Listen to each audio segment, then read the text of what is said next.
commence par l'information de la nuit, Adrien. Nuit de violence, donc, dans le quartier du Breil à Nantes. Les policiers ont essuyé des tirs de cocktail Molotov. 2 d'entre eux sont blessés. Soirée d'affrontement après la mort d'un jeune homme pendant un contrôle routier. Le calme n'est revenu que vers 1h du matin. Récit signé Catherine André, Nicolas S. et William Rouzet.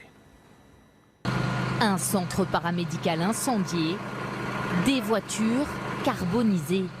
Hier dans la soirée, des policiers ont été pris pour cible par des jeunes de ce quartier sensible de Nantes. Des forces de l'ordre visées par des jets de projectiles et des cocktails Molotov. Des violences urbaines qui ont éclaté après la mort d'un jeune homme de 22 ans, abattu par un CRS. Tout est parti d'un banal contrôle routier. Hier, vers 20h30, des policiers arrêtent le conducteur d'une voiture. Le jeune homme aurait alors refusé d'obtempérer. Et là, le conducteur a enclenché la marche arrière de son véhicule et a percuté un CRS, ce qui a entraîné de la part d'un de ses collègues qui était en protection du contrôle l'usage de l'arme en direction du véhicule. Malheureusement, donc, le chauffeur a été grièvement touché. Mais selon les jeunes du quartier, qui disent avoir assisté à la scène, le conducteur du véhicule n'aurait pas mis en danger les policiers. Lors de la marche arrière, les policiers étaient tous à hauteur de capot.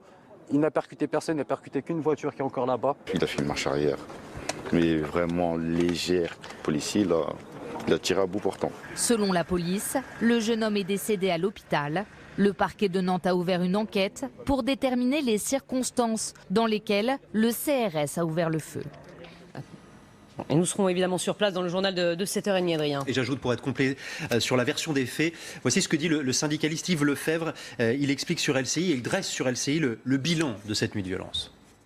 On doit avoir un collègue minima de la brigade anticriminalité de Nantes blessé. On a aussi un collègue CRS qui a été blessé au moment où, bien évidemment, le véhicule fait la marche arrière sur lui.